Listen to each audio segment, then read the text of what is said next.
Bonjour, bonjour tout le monde, heureuse de vous retrouver aujourd'hui pour cette nouvelle semaine et ce nouvel épisode d'À table avec Annabelle. Et en ce début de semaine, je veux prendre le temps de remercier toute la famille des partenaires. Un grand merci à vous tous. Et aujourd'hui, je suis avec Aurélie, Stéphanie et Sandra. Bonjour les filles, Bonjour. vous allez bien? Bonjour les filles. Allô Aurélie.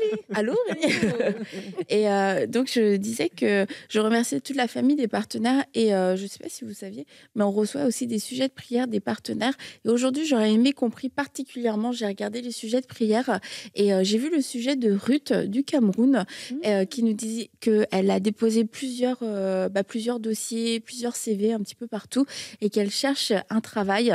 Et je crois que Dieu est fidèle. Alors que Ruth s'est engagée pour devenir partenaire, je crois qu'il y a aussi une bénédiction qui se rattache à ce partenariat. Alors, je vous propose qu'on puisse prier ensemble. Aurélie, Cameroun, prie.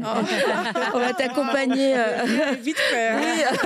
On va t'accompagner pour prier pour Ruth et on croit que Dieu on va prier pour Ruth et pour tous nos partenaires même qui sont dans une situation similaire parce qu'effectivement on reçoit plusieurs sujets de partenaires et on prie pour vous les lundis. Sachez qu'on a un temps de chapelle et on prie pour nos partenaires et même dans la semaine encore on prie pour vous. Donc oui, n'hésitez pas à nous envoyer vos sujets et aujourd'hui on va prier pour Ruth et pour toutes ces personnes qui cherchent le travail. Seigneur, on croit en ta fidélité, on croit en ta bonté, Seigneur Jésus-Christ. On croit, Père éternel, que tu as dit qu'on va voir la différence entre ceux qui te servent et ceux qui ne te servent pas. Alors que Ruth s'est sacrifiée pour ton royaume en devenant partenaire de cette œuvre, Seigneur Jésus-Christ. Alors que oui, à travers tout ce qu'on fait ici, on voit des témoignages de vie transformés. Seigneur, nous venons devant toi aujourd'hui et nous te disons qu'une porte s'ouvre dans la vie de Ruth et qu'une porte s'ouvre dans la vie de toutes ces personnes qui recherchent du travail, la vie de ces personnes qui ont déposé des CV à gauche et à droite et qui s'attendent à des réponses. Seigneur, nous venons déclarer aujourd'hui que leur CV ne sera pas ignoré, qu'il ne sera pas ignoré au nom de Jésus-Christ et nous croyons que la faveur les accompagne. Tu es le Dieu qui incline le cœur des rois en notre faveur et nous déclarons que les responsables des ressources humaines, des personnes qui ont un pouvoir de décision par rapport à l'embauche de ces gens, que ces personnes aient le cœur incliné par ta puissance, Seigneur Jésus-Christ. Seigneur, merci parce qu'aujourd'hui même, cette semaine même, des appels arriveront et plusieurs trouveront ce travail. Par la puissance du nom de Jésus, nous le déclarons et nous disons Amen. Amen et Amen. Amen. Alors Ruth, si tu nous suis, écris-nous, contacte-nous pour nous dire quand tu as trouvé un travail. Et puis pour vous tous aussi, les partenaires pour qui nous avons prié, n'hésitez pas à partager aussi cette bénédiction pour nous dire ce que Dieu a fait dans votre vie. Alors on se réjouit pour toutes ces nouvelles opportunités. Je crois même que certains d'entre vous, vous devrez faire des choix parce qu'il n'y avait rien qui rentrait. Mais là, il y aura trop de choses qui rentrent. Seigneur, maintenant, ce sera qu'est-ce que je dois choisir. Alors, Seigneur te conduira. Et cette semaine, les filles, on va parler de pardon parce que dans la vie, malheureusement, on passe à travers des moments quelquefois relationnels, notamment difficiles, et où on est face à un choix. Est-ce que je vais pardonner ou est-ce que je vais garder cette offense? Et quelquefois, on n'a pas l'impression qu'on a ce choix, en fait, parce que la blessure, la douleur peut être tellement grande qu'on se dit, mais est-ce que je pourrais vraiment m'en sortir un jour? Mais la bonne nouvelle, c'est que oui, on peut s'en sortir un jour. Le pardon, c'est possible, c'est accessible, c'est pas quelque chose d'impossible, réservé à une certaine élite. Nous tous, nous pouvons pardonner par la grâce de Dieu. Et il y a des choses qui sont plus difficiles aussi peut-être à pardonner que d'autres. On va souvent dire pardonner l'impardonnable. Et une des choses, je trouve, qui fait partie des choses les plus abominables qu'on peut vivre sur cette terre, c'est l'abus, c'est les viols, les abus sexuels. C'est tellement répandu, tellement de vies ont été brisées à cause de ça, des vies de femmes qui après entrent aussi dans le mariage, entrent dans une saison de maternité avec tellement de blessures parce qu'elles ont vécu toutes sortes d'abus. Et c'est pour ça qu'on dit oui, pardonner l'impardonnable. Est-ce que c'est possible? Et aujourd'hui, nous recevons Rachel. Bonjour Rachel, qui est avec nous. et qui va nous partager, tu vas nous partager, Rachel, ton témoignage, comment l'inceste, comment l'abus ne t'a pas détruite. Et je crois qu'on a besoin d'entendre ce genre de témoignage. On a besoin de savoir que c'est possible d'être entièrement restauré, pas juste un peu, mais entièrement restauré. Et c'est ce que tu témoignes, c'est ce que tu partages aussi autour de toi, un vrai message d'espoir et de restauration vivant. Donc, bienvenue à toi, Rachel. On est très heureuse de t'accueillir aujourd'hui. Merci, merci pour l'opportunité. Ben écoute, allons-y.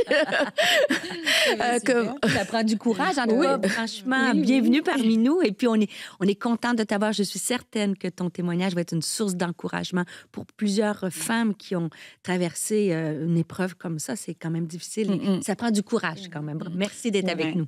Donc toi, Rachel, tu es mariée, c'est ça, depuis 8 ans 8 ans 8, 9 ans 8 ans 9 ans. 9 ans, ok. Depuis, et vous avez... c'est là où vous avez 3 enfants. Exactement. C'est bon. Vous avez 3.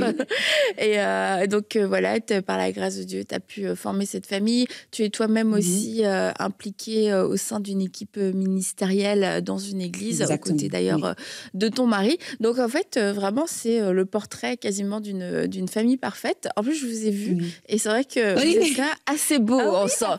Ouais, quand même. Les enfants, quel âge les enfants? Trop mignons. Tes enfants, alors, ils ont quel âge? 6 ans, 3 ans et 2 ans, donc je suis bien occupée, ils s'en m'ennuient pas. C'est mignon. Et donc, en fait, pour un peu nous remettre dans le contexte, c'est que donc, ça fait 9 ans que tu es mariée, tu es rentrée dans le mariage et vous avez comment tu disais, vous avez eu un début de mariage qui était vraiment bien, etc. Et là, en fait, il y a eu un déclic. Il y a quelque chose qui a commencé à se passer en toi. Et ce qu'on va appeler, on va le dire tout de suite, c'est la mémoire traumatique qui s'est comme réveillée. Et tu avais quel âge à ce moment-là? J'avais 20 ans. 20 ans, ok. Tu avais 20 ans. Et du coup, tu peux peut-être nous expliquer ce qui s'est passé à ce moment-là. Puis après, on reviendra un peu plus sur ton enfance, du coup. Oui, très bien. Alors oui, donc au final, c'est quand je me suis mariée que tous mes souvenirs sont remontés à la surface. Donc disons qu'au moment où je me suis mariée, disons que j'avais un terrain assez propice pour vraiment me sentir bien, me sentir à l'aise. Et c'est là que les souvenirs sont vraiment revenus. Et c'était des souvenirs de viol et d'abus. Donc ce qui a été compliqué, c'est que c'est des souvenirs pour moi qui étaient vraiment improbables. C'était pour moi impossible. Et surtout, je me disais que comment c'est possible qu'à l'âge de 20 ans, on puisse se souvenir de ce genre de choses. Pour moi, c'était impossible. Et ce qui fait que j'ai essayé de refouler ça. J'ai essayé de l'enfuir. J'avais vraiment l'impression de devenir folle. Vraiment. Est-ce que tu avais conscience que c'était des souvenirs où tu te disais peut-être c'est des oppressions, c'est des images diaboliques qui viennent essayer de me perturber? Où tu te disais, mais attends, j'ai quand même l'impression que c'est ce que j'ai vécu. Oui, disons que le souvenir est revenu pas seulement tout seul, mais avec aussi des émotions, avec aussi des sensations, des choses qui m'horrifiaient, des choses qui me perturbaient. Et en fait, c'est devenu même physique, donc ce qui faisait que je ne pouvais plus faire comme si ça n'existait pas, en fait. Et est-ce qu'il y a eu un déclencheur? Est-ce qu'il y a eu un déclencheur quand c'est revenu? Ou bien, est-ce que tu peux te souvenir d'un moment, quelque chose qui a déclenché cette mémoire-là? Alors déjà, c'est le mariage. Et justement, quand on se marie, on est confronté très vite à la sexualité. Ouais, et je pense que c'est ça qui a réveillé les choses. Et sans parler des grossesses, ça réveille tellement de choses à l'intérieur de nous-mêmes que vraiment, ça a été le mariage... avec les enfants, tout ça, toutes ces fortes émotions, en fait, ont réveillé ce qui était vraiment enfui et endormi. Donc, je pense qu'il fallait que je sois dans un terrain où je me sentais à l'aise, où je me sentais bien, où je me sentais protégée pour que ça puisse remonter à la surface. Et avant ça, toi, tu n'avais jamais eu de doute ou de soupçon? Tu t'étais jamais demandé, mais est-ce que j'ai été abusée? Disons que avec l'expérience maintenant, avec les années, je me rends compte que quand j'étais adolescente, j'en avais parlé un petit peu avec des copines ou des personnes autour de moi, mais je n'arrivais pas à remettre la personne, j'arrivais pas à remettre le contexte, donc j'en parlais, mais en fait tellement que ça semblait faux qu'au final je me suis dit que c'était pas vrai et ma mémoire s'est de nouveau éteinte. Donc voilà. Et tu connaissais ce principe de la mémoire traumatique? Pas du tout. Tu en avais déjà entendu parler? Non, pas du tout. C'est à l'école d'aide-soignante où on commençait à parler de ce genre de sujet et qu'en fait, petit à petit, la psychologue qui était là ce jour-là, elle en a parlé et c'est là, ça m'a fait tilt. Je me suis dit, c'est peut-être que ce que je vis. Et après, il y a d'autres circonstances, des témoignages, des personnes qui venaient me parler de ce genre de sujet. Et c'est là que je me suis dit, c'est vraiment réel et tu n'as pas le choix d'y faire face, en fait. Donc, et ça a duré combien de temps un petit peu ce moment où ça te revenait mais que tu subissais, tu vois, sans que tu aies encore la clé pour savoir quoi en faire, et ça a duré à peu près combien de temps?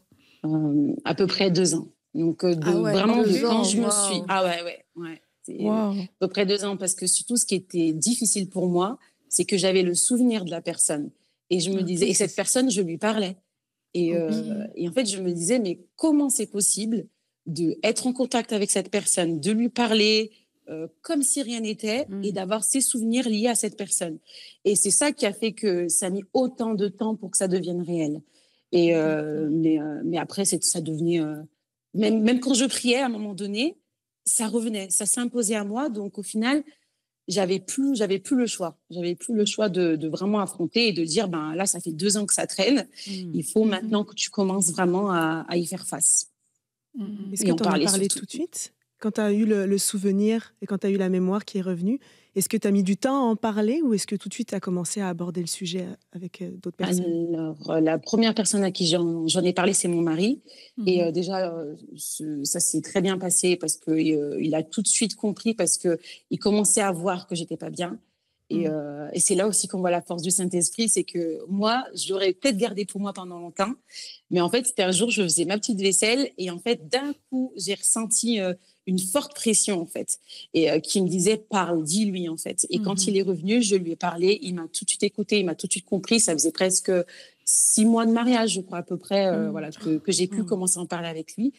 Et après, derrière, déjà, le fait qu'il m'ait compris, ça m'a rassurée.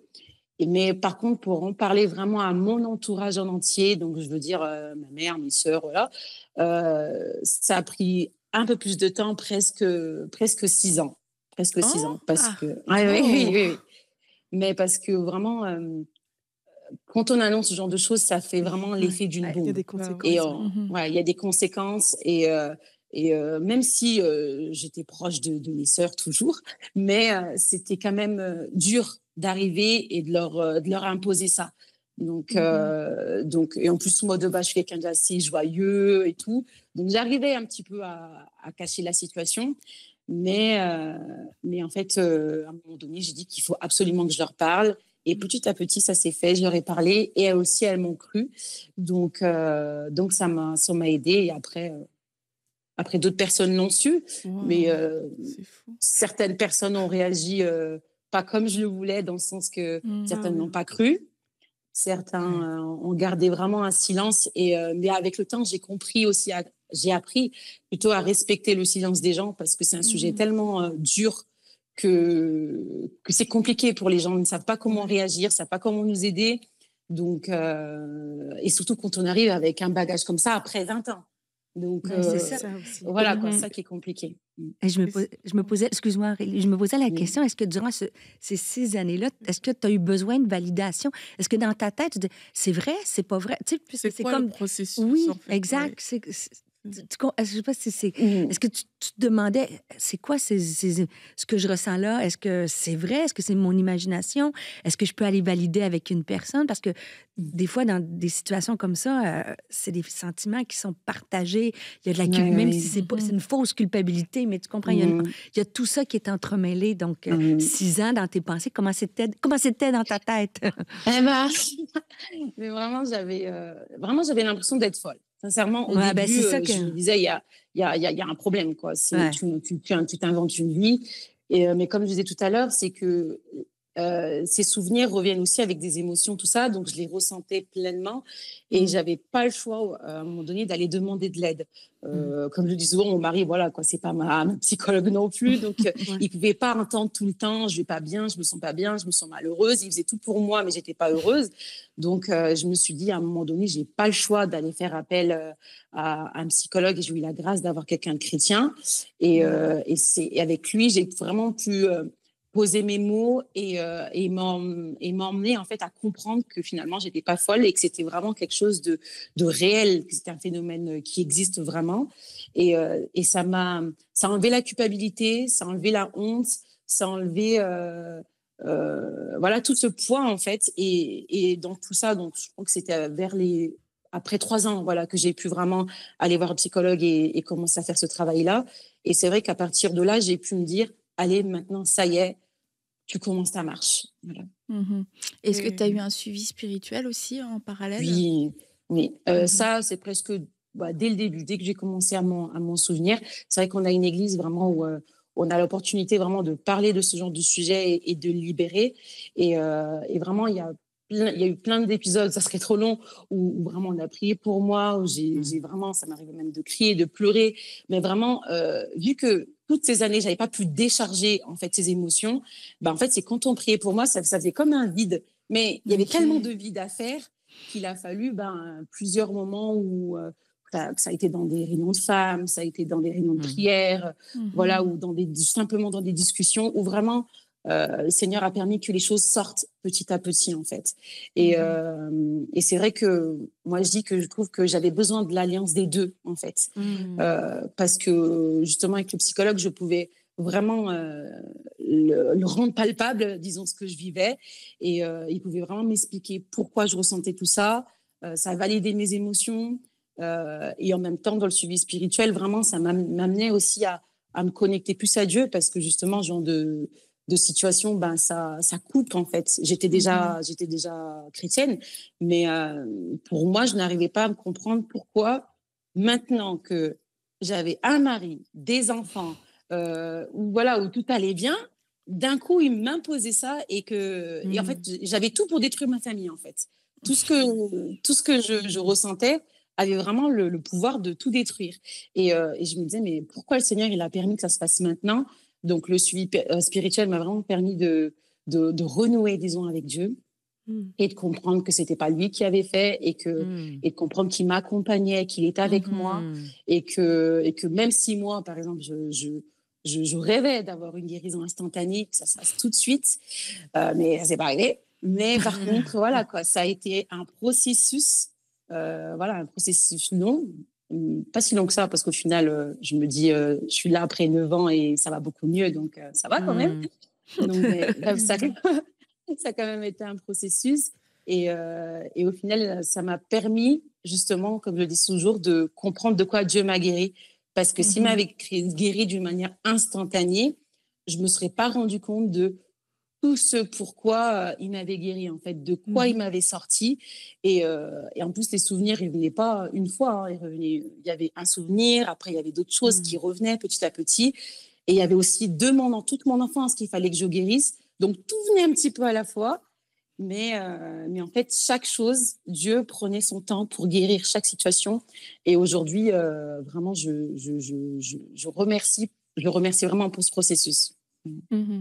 Et comment tu as fait pour tenir pendant autant d'années sans t'exprimer sur le sujet? Parce que normalement, quand on réalise que j'ai été victime de quelque chose, on veut justice, tu vois. Ouais. Et toi, il y a quand même... tu attends, tu es patiente dans tout le processus. Comment tu as fait à ce niveau-là?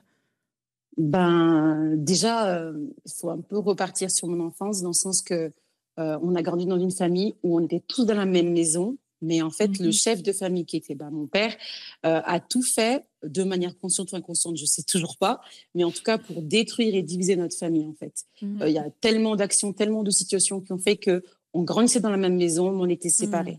Donc, ce qui fait qu'il a fallu attendre des années et des années pour que vraiment, quand chacun est sorti, a commencé à guérir des blessures d'enfance, de tous les traumas qu'on a pu vivre, pour qu'on puisse renouer et après parler, en fait. Mais c'est ça qui a fait que ça a mis autant de temps. Et surtout que vu que ça allait mieux et qu'on avait déjà tant de choses à guérir, je me suis dit, allez, viens, toi, tu rajoutes encore cette situation. Allez, rebelote, on recommence à reparler de guérison de notre passé. Et en fait, j'avais pas envie d'imposer ça à ma famille, en fait. Et c'est ça qui a pris autant de temps. Et ouais. Mais j'aurais pu parler plus tôt, mais c'est vrai que c'est ce côté où je voulais protéger. En fait. Et tu te sentais... là, tu étais dans ton processus, entre guillemets, de guérison, même pas entre guillemets. Tu étais dans ce processus-là. Mais comment tu te sentais, en fait, durant tout ce temps? Est-ce qu'il y a un moment où tu as été comme...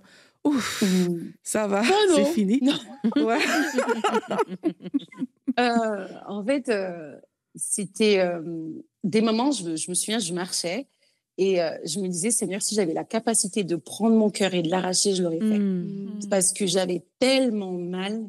En fait, c'est tellement... En fait, c'est bizarre de vivre ces émotions parce qu'en fait... on ne peut pas le guérir. Il y a rien, en fait. C'est à l'intérieur de nous, on est brisé, en fait. Il y a plus rien, on se sent vide, on n'a pas de force. Et j'allais bien quand j'étais active, quand j'étais à l'église ou à l'école, voilà, peu importe tout dans ce que je faisais, ça allait. Mais à partir du moment où j'étais chez moi et que ça redescendait, et ben, c'est là que je ressentais toute la souffrance. Et c'était ça qui était aussi insupportable, c'était je vais bien, je vais pas bien, je vais bien, je vais pas bien, je vais bien, je vais pas bien. C'était vraiment... Et c'est épuisant, en fait. C'est vraiment très, très, très épuisant. Et comment tu as fait pour gérer la relation du coup avec cette personne? Parce que tu disais que vous étiez en contact.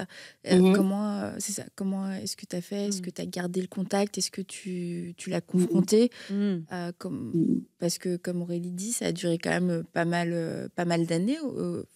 C'était super, je veux dire, tu as fait un super travail. Mais à vivre au jour le jour, ça peut être long. Donc comment est-ce que tu as fait pour gérer cette relation? Et donc, disons que cette personne, à partir du moment où j'ai commencé à m'en souvenir, je l'ai appelée de temps en temps, juste pour tester, en fait, pour voir ce que je ressentais quand j'étais au téléphone avec cette personne. Et là, je ressentais un profond mal-être. Et je me disais, c'est pas normal. Donc là, ça commençait déjà à valider. Et après, j'ai coupé totalement la relation, mais je pensais que ça allait m'aider, mais pas du tout. Que ça allait me permettre de guérir, mais pas du tout, en fait. Et en fait, c'est mon mari qui m'a vraiment emmenée à vraiment parler à cette personne. Et pour moi, c'était impossible. Je me disais, mais c'est impossible. Et c'est quand vraiment, c'est le Saint-Esprit qui a rajouté sa couche, qui m'a dit, bah, t'as pas le choix de lui parler, de ne serait-ce que de pardonner, en fait, tout simplement, sans spécialement rentrer dans une relation de réconciliation, tout ça tout de suite, mais que tu avais besoin de te libérer de ça pour vraiment continuer de guérir. Et ben, c'est tout simplement, je dormais un jour et je me suis réveillée un matin en me disant, et si tu l'appelais? Mais c'était naturel. Mais c'était naturel, surnaturel, hein, parce que pour moi, c'était impossible. Et en fait, ça, tout de suite le matin, il y a eu cette force qui est venue. Et j'ai appelé, je l'ai confronté cette personne.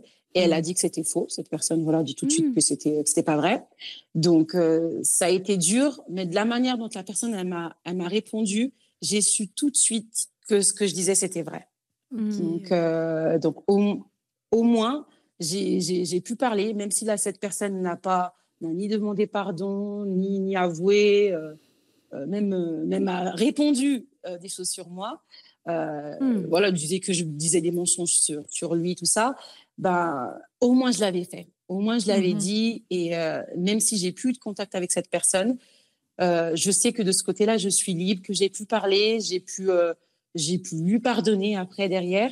Mais c'est vrai que ça m'a passé. Comment ça s'est passé, l'étape du pardon?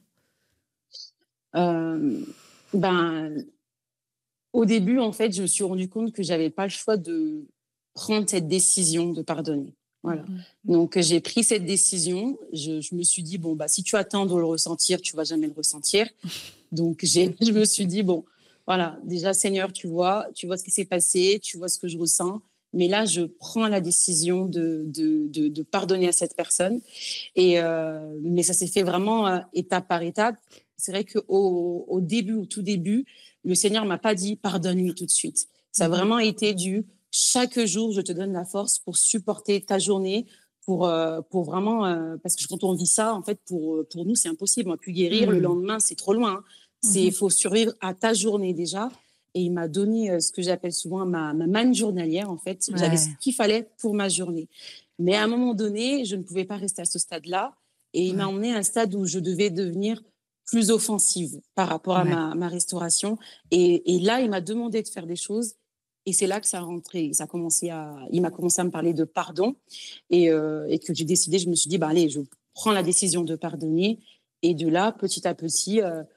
par la prière, par beaucoup de messages aussi de MCI TV, qui ont fait que, je me suis dit, en fait, si tu ne pardonnes pas, c'est toi que c'est toi qui reste dans cette prison. Et ce qui m'a aidé aussi, c'est en fait de réfléchir tout simplement et de me dire que même si cette personne venait au final me demander pardon, en fait, toutes les séquelles dont j'avais à guérir, ça ne changerait rien. Donc, en fait, c'est la seule personne que je punissais, c'était moi-même. Donc, je me suis dit, en fait, t'as pas le choix, quoi. Et avec le temps, le Seigneur m'a aidée. Et voilà, quoi. On voit que tu es rayonnante, tu es paisible, le processus est là. Mais est-ce que durant cette période, c'est sûr que toute la démarche du pardon, ça éveille des sentiments. Est-ce que tu as eu des moments de colère? Ouais. Parce que des fois, on pense que la démarche se fait... On voit le produit fini, mais dans le processus, j'imagine, surtout s'il ne croyait pas, il n'a pas demandé pardon, ou il disait des faussetés, des fois, ça... Alors, comment tu gérais ces émotions aussi? J'imagine, je ne sais pas si tu me dis de colère, mais ou peut-être d'autres émotions que tu avais. Il y avait de la colère, de l'injustice. Et en fait, surtout, ce que je ressentais, c'est que je me disais, en fait, cette personne a posé un acte et aujourd'hui, moi, je dois passer tout mon temps à guérir de ses séquelles, en fait. Et ça, je trouvais ça ultra injuste. Parce que je me disais, maintenant, c'est à moi de commencer à faire un travail de guérison qui est vraiment pas facile au final. Hein. C'est un travail de tous les jours, c'est un travail on se lève le matin, on doit repositionner son esprit à dire, Seigneur, aujourd'hui, je décide d'avancer. En fait, on est presque à un moment donné, on devient presque un robot, quoi, parce que ça n'a rien de naturel. Et il faut se positionner. Ça demande un effort quotidien, ça demande tellement d'efforts que je me disais, mais en fait, c'est injuste. Mais ce qui était plus gros pour moi, c'était ce sentiment d'injustice, quoi. Et qu'en fait, je ne pouvais plus rien faire parce que cette personne était tellement loin que je pouvais même pas ni porter plainte. En fait, j'avais rien entre mes mains. Et ça, ce sentiment d'injustice, il était dur. Hein. Il était vraiment dur. Mais moi, je trouve ça parlant ce que tu dis parce que des fois, on a l'impression quand on regarde quelqu'un qui dit « j'ai traversé ça, j'ai pardonné », mais ce que tu décris, c'est exactement ça. Tu n'as pas attendu la journée où « je le ressens aujourd'hui, j'ai des sentiments pour... » Tu sais, je fais le choix de pas être... et aussi de ne pas être dans le déni, dans le sens que les événements sont vrais, ils suscitent de vraies émotions, mais je fais le choix de faire abstraction de ça et de choisir le pardon parce qu'on sait ultimement que c'est ce qui libère. Mais il y a quand même une lutte. Les émotions, elles sont là. Des fois, on a l'impression que les autres n'ont pas d'émotions puis qu'on est les seuls à lutter contre l'injustice. Non, on les ressent dans un processus comme ça, mais on fait un choix de dire OK, je les écoute pas parce que je vais être prisonnière puis paralyser le reste de ma vie. Donc, on le fait pour soi aussi parce que l'autre, il reconnaît pas ses torts. Oui. Et ce que j'aimais... vas-y, Rachel. Non, vas-y. Et en fait, ce que j'ai aimé avec cette marche de pardon et de guérison, c'est que le Seigneur m'a emmenée à devenir plus forte. Parce qu'en fait, quand on vit ça, on se sent vraiment une biche écrasée par une voiture, quoi. On se sent vite. L'image n'est pas... Je ne sais pas si c'est parlant, mais... C'est très clair. Pour nous, au Canada, oui, ça parle. Voilà. Vraiment, avec même un petit peu de neige. Qu'on vit de rien du tout. Et en fait, toutes ces démarches qui nous demandent de faire pour guérir, elles sont extrêmement difficiles. Elles sont dures. Mais quand on choisit de les faire et qu'on décide de les mettre en pratique, on se dit « Ah ouais, mais je suis forte. Ah ouais, Seigneur, il va me permettre de faire ça. » Donc, au début, c'est des trucs tout simples. après ça monte crescendo, le pardon, c'est un stade assez haut. Et lui, quand on a fait ça, on se dit, ah oui, c'est vrai, Seigneur, je suis plus forte que ce que j'ai vécu. Tu me donnes une force que même au final, avant, par exemple, moi, à l'époque, quand j'avais pas ces souvenirs qui étaient remontés à la surface, je me sentais pas aussi forte, je me sentais pas aussi solide, je me sentais pas aussi ferme dans ma foi. Ma relation avec Dieu n'avait rien à voir. Que là, dans ce processus, j'étais plus solide qu'avant, même si mes émotions me montraient tout le contraire. Mais en fait, je me sentais plus grande. Et le Seigneur, il a utilisé vraiment une histoire en particulier qui continue à me parler jusqu'aujourd'hui. C'était de la femme sunamite, dans le sens que, bref, pour la faire courte, c'est dans 2 Rois, je ne sais plus combien. Mais chapitre 4. Chapitre 4. Ah, voilà. C'est ça. Et en fait, donc voilà, elle avait son mari, tranquille, elle avait sa vie, mais elle ne pouvait pas avoir d'enfant. Dans son cœur, elle avait décidé de bénir Élisée. Et Élisée lui a dit, qu'est-ce que je peux faire pour toi? Il lui a dit, tu auras un enfant dans 1 an. Elle a dit, voilà, ne me trompe pas. Ne me trompe pas, quoi, voilà. Et bref, elle a fini par avoir cet enfant. Et au final, derrière, cet enfant meurt. Et ce qui m'a beaucoup touchée dans ça, et que le Seigneur m'a amené à avoir ce cœur-là, c'est que son fils meurt, mais elle prend le temps de quand même le mettre dans une chambre, sortir, voir son mari, dire tout va bien, de rencontrer Élisée. Et voilà. Géasi au début, je crois. Géasi, et lui a dit aussi ça va bien, jusqu'à ce qu'elle rencontre Élisée. Et de là, elle dépose tout ce qu'elle avait dans le cœur. Et vraiment, le Seigneur m'a emmenée à vraiment avoir aussi un cœur plus solide, plus ferme. Parce qu'il y avait un temps où je devais parler, il y avait un temps où je devais me plaindre. J'avais un temps, il fallait que je sois une victime. Mais il y avait un temps où aussi, il m'a amené vraiment à faire un face-à-face avec lui, en fait. Et de dire, oui, même si ça va pas, même avec mon propre mari, je devais dire, ça va bien, en fait. Ça va bien, mais je devais pleurer après auprès de Dieu, en fait. Ça veut pas dire qu'il faut fermer les yeux et voilà, dire tout va bien.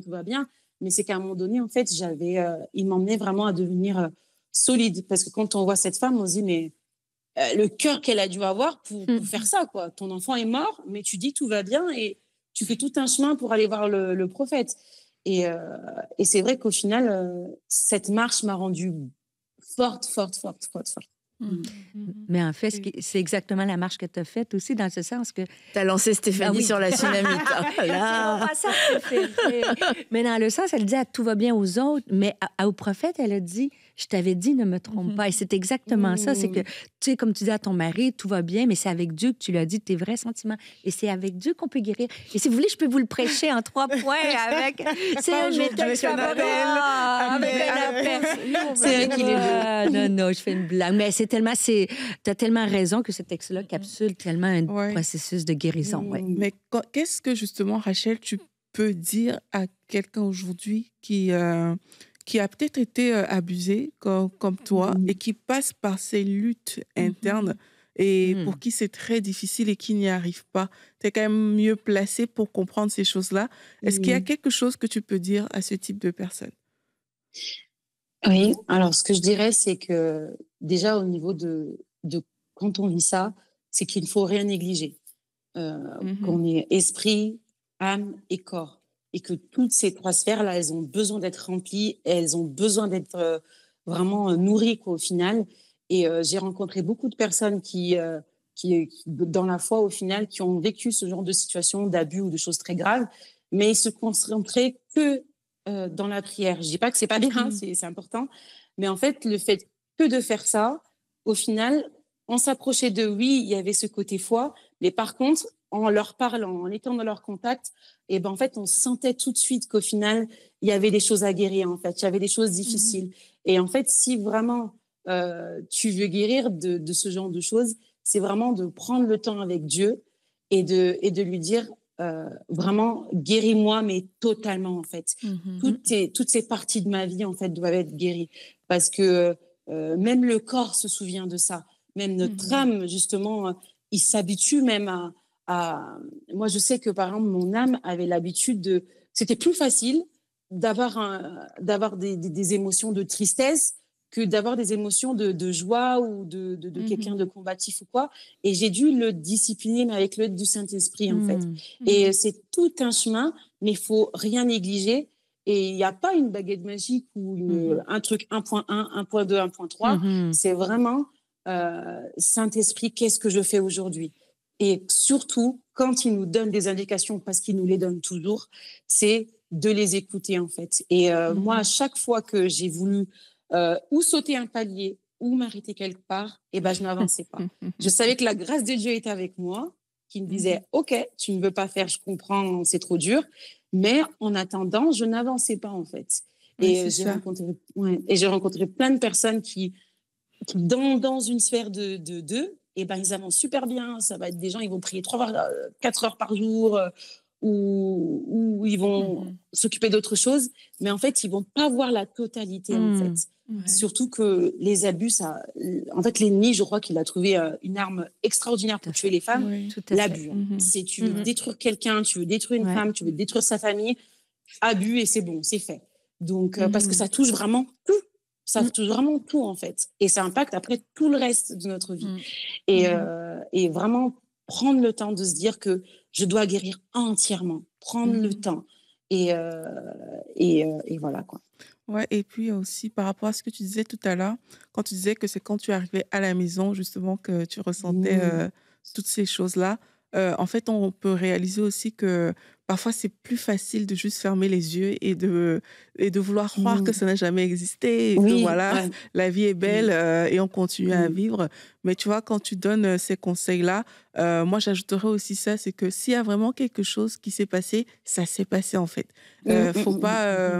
Faut pas juste chercher. Parfois, chez nous, on met la télé, ça tourne, et quelque part, ça nous relaxe. Ça te fait oublier tes soucis, ça te fait oublier toutes sortes de choses. Mais il faut pas chercher à oublier, justement. Il faut pas chercher à oublier. Il faut chercher à confronter. Comme tu dis, si le Saint-Esprit t'amène là, mais c'est pas pour rien. C'est qu'il faut prendre le temps de s'arrêter dessus. Et je pense qu'il y a peut-être beaucoup de personnes qui nous suivent aujourd'hui qui ont besoin de s'arrêter sur quelque chose qui s'est passé dans leur vie et de dire Saint-Esprit, je veux plus fuir, en fait. Je veux plus fuir. Si ça s'est passé, ça s'est passé. Je crois, comme avec le cas de Rachel, que Seigneur, tu vas m'aider dans ce processus, mais je ne veux plus fuir. Donc, si c'est votre cas, peut-être à vous qui nous écoutez aujourd'hui, prenez cette décision de dire je ne fuirai plus devant cette situation-là, mais Saint-Esprit, je choisis d'agir avec toi, avec cette sagesse que Rachel a eue, parce que je trouve que dans l'histoire de Rachel, il y a une sagesse remarquable. Énorme. Donc vraiment, avec cette sagesse-là, cet équilibre, comme Stéphanie, tu dis, faites ce pas aujourd'hui et on croit, on a prié pour vous en début d'émission, on croit que le Seigneur va libérer votre cœur. Ouvrez cette porte à Dieu aujourd'hui et suivez les étapes que le Saint-Esprit va vous communiquer.